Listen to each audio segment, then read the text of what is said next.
Hey guys, Steve from Gym Hub. I hope you're well. For those of you that don't know my background, it's actually from competitive sports in rugby league and athletics. And one of my strengths in business is definitely taking what I've learned from competitive sports and creating high performance teams and then plugging it into a fitness business. So what I wanted to do today is give you 4 tips on how you can actually increase the work ethic when you have a team of personal trainers working inside your business. 4 tips. Number 1, look at a way to so there's 2 strategies.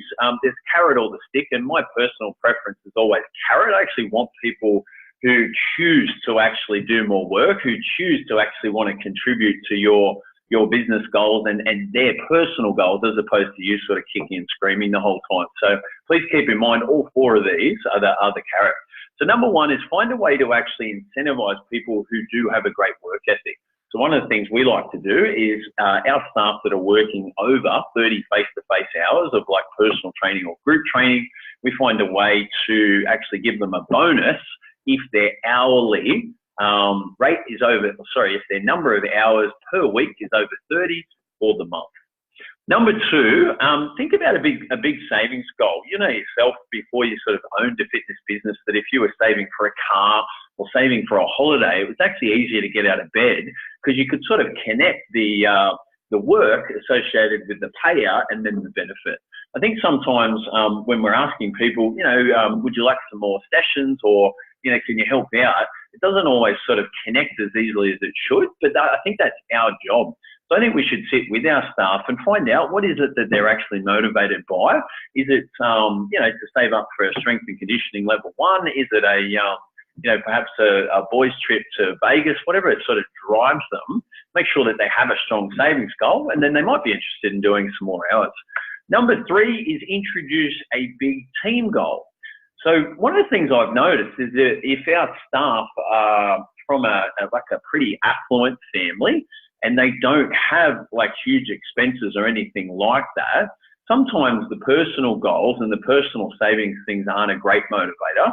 However, if they're team players, if you actually put them in a team and you create a real good, exciting team goal and you share that with everyone else, and they can sort of feel like they're working towards something bigger and more exciting than their own contribution, what you'll often find is they don't want to let down the rest of the team. They actually get inspired by other people doing overs, and that has a really good sort of positive benefit for them.